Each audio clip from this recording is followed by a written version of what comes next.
Olá, tudo bem? Eu espero que sim.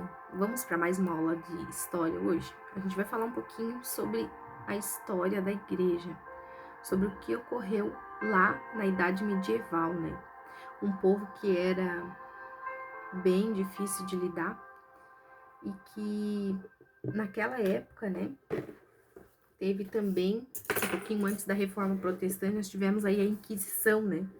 Que as mulheres eram queimadas, sendo acusadas de queimadas vivas por ser acusada de serem bruxas. Bom, e nesse período, houve um homem, né? Houve um homem que era minerador na época e ele acabou querendo uma vida melhor para o filho, né? E decidiu mandar esse filho para outra cidade com 7 anos, né? E esse filho, essa criança era Martinho Lutero, que decidiu buscar algo diferente, porque a mineração era algo muito sofrido, então seus pais decidiram que Martinho Lutero teria uma vida diferente. E mandaram ele para outra cidade para estudar, e ele acabou, né, indo para advocacia. Com o tempo, era um ótimo aluno de advocacia, mas ele tinha sérias questões espirituais, né?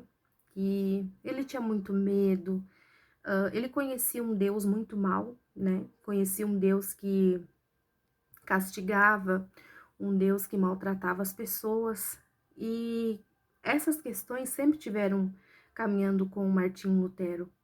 E uma vez ele estava em um lugar, deu muita chuva, e ele decidiu que ele iria fazer uma promessa com Deus, que se ele se salvasse, ele viraria um monge, né? Largando assim os estudos da advocacia e partindo para a teologia, né? Ele seria um padre.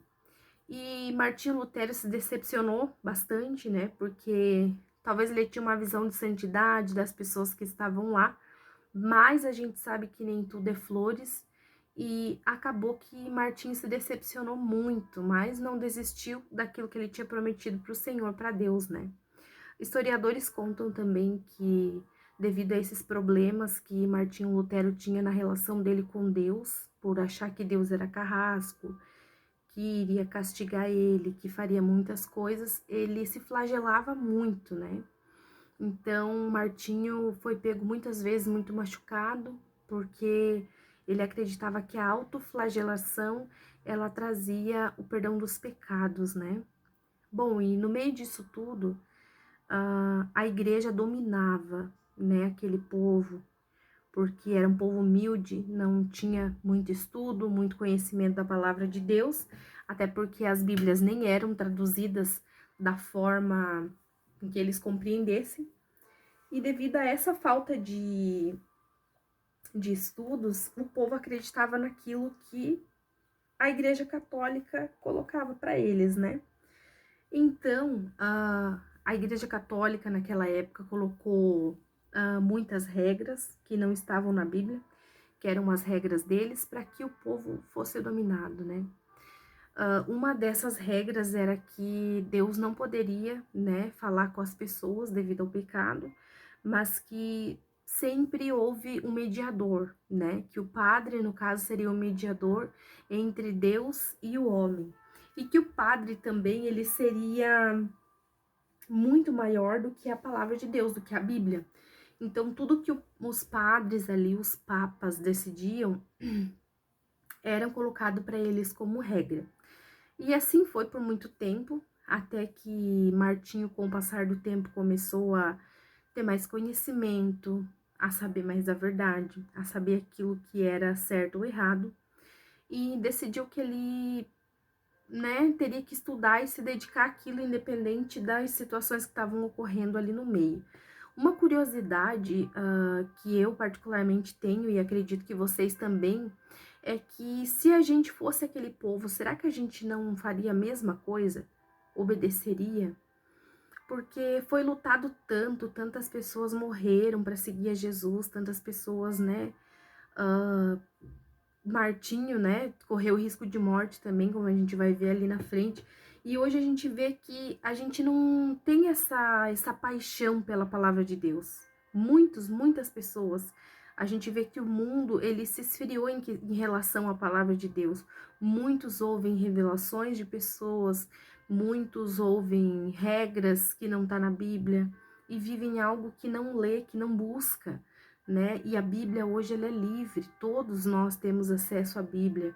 E aquelas pessoas que naquela época não tinham eram enganadas.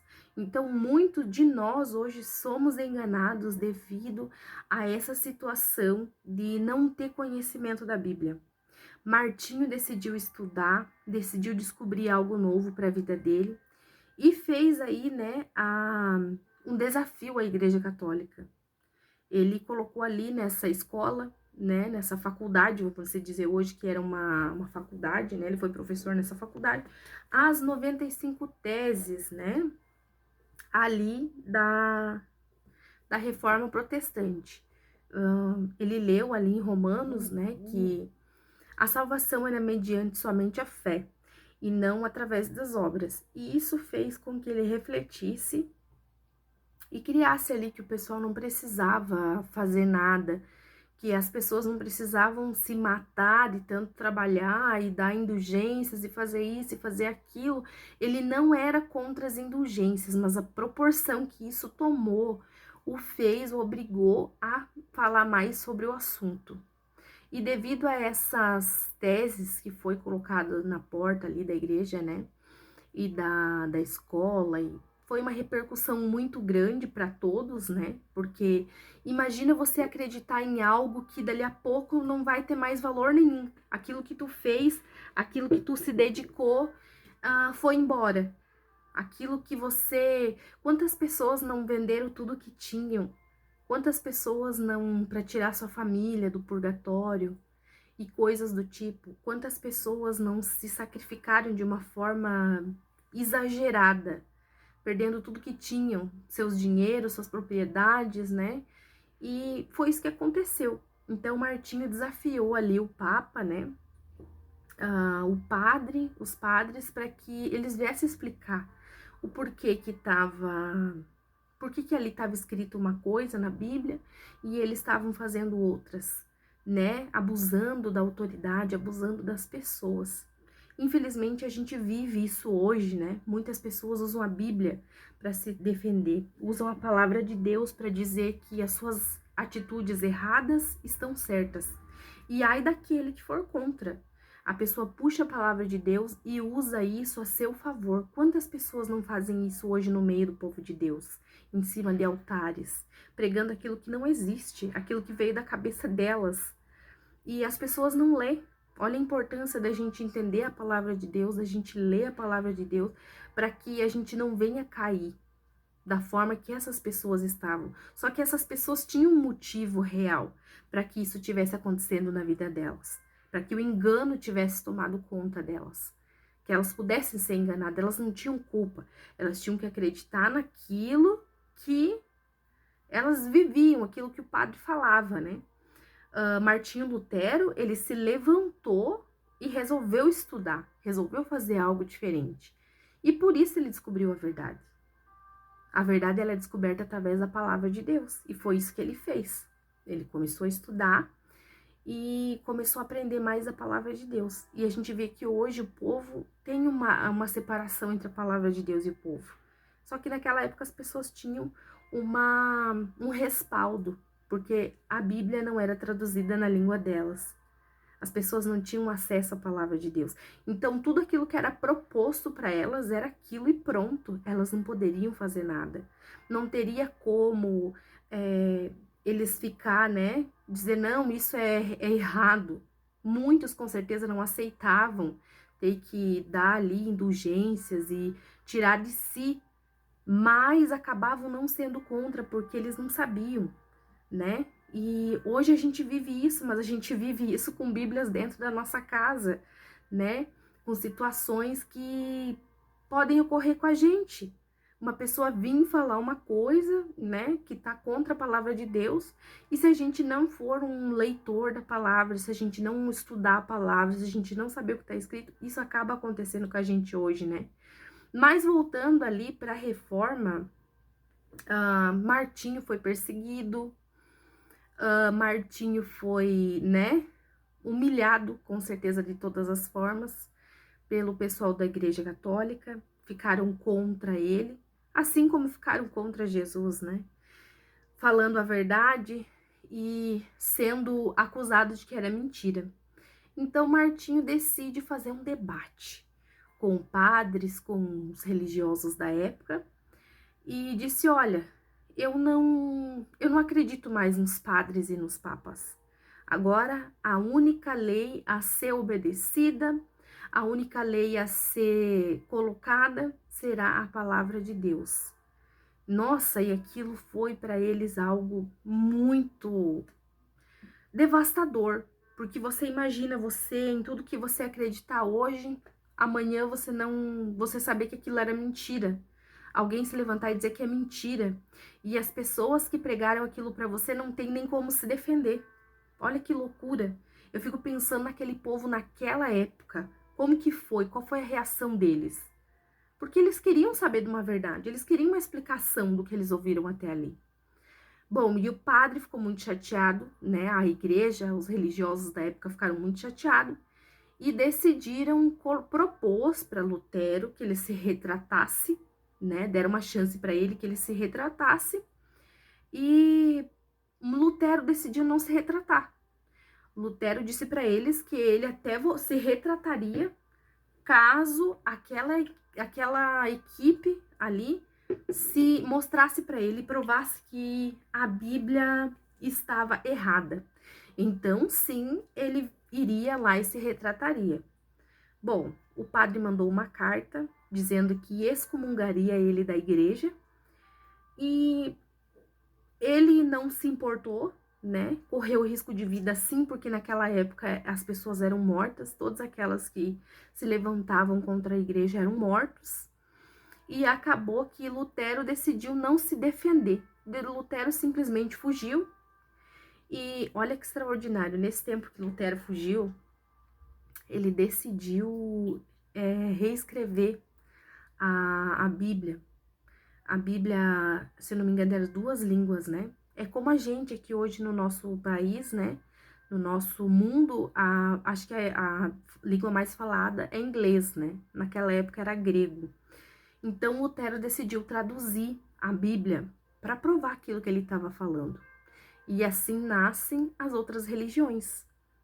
Mas olha quanta coisa Lutero teve que passar, né? Quantos desafios, risco de morte, quantas pessoas não morreram até ali, para hoje sermos de um país livre, para sermos, né, livres para pegar nossa Bíblia, para sair na rua, para falar do amor de Jesus, para fazer o que a gente quiser. E as pessoas não se importam.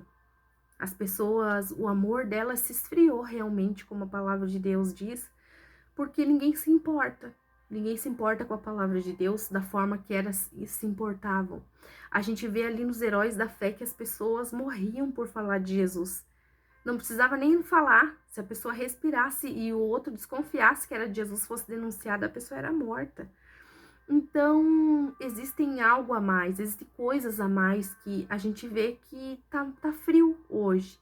Que as pessoas não amam a palavra de Deus da forma que deveriam, nem mesmo eu. Eu vou dizer pelo pessoal meu, que eu não amo a palavra de Deus como eu deveria amar. Eu deveria ler muito mais, eu deveria buscar muito mais conhecimento, porque, hoje a desculpa é o tempo, mas tempo para fazer muitas outras coisas a gente tem. Então, a reforma foi algo assim, ó, extraordinário. Foi através da vida desse homem, foi através do medo, né, que ele tinha de ir pro inferno, foi através de tudo aquilo que ele achou que era algo ruim, que Deus usou a vida dele para que ele abrisse os olhos daquele povo. Mas hoje a gente pode ser ele. Hoje a gente pode ter os nossos olhos abertos, com as Bíblias aqui dentro da nossa casa, em qualquer lugar que a gente achar e desejar, e achar que a gente deva ir. Então, a reforma protestante foi um desafio muito grande para Lutero. Ele desafiou a morte, ele desafiou a Igreja Católica, mas ele não se importou porque ele tinha certeza daquilo que ele sabia, daquilo que ele acreditava. Então, uma nova história começou dali. E a nossa história começa quando? Quando a gente vai mudar as nossas atitudes e querer conhecer e saber mais a palavra de Deus. Esse foi um pedacinho, né? A gente tem aí 15 minutos, se eu não me engano, pra gente falar um pouquinho dessa aula, mas deixando um pensamento agora. Será que realmente a gente tem valorizado a palavra de Deus da forma que é? Será que essas são as nossas questões mesmo? A gente está fazendo aquilo que é certo, está no caminho certo? Porque se é só estudante de teologia, a gente estuda aqui, faz atividade, mas e na nossa relação com Deus? A nossa relação com a palavra dele? Será que realmente a gente está armado o suficiente para nos defender no dia da batalha? Ou a gente tem feito igual aquele povo? Porque aquele povo tinha um motivo, porque eles não sabiam. Acredito que depois que eles souberam, as coisas mudaram.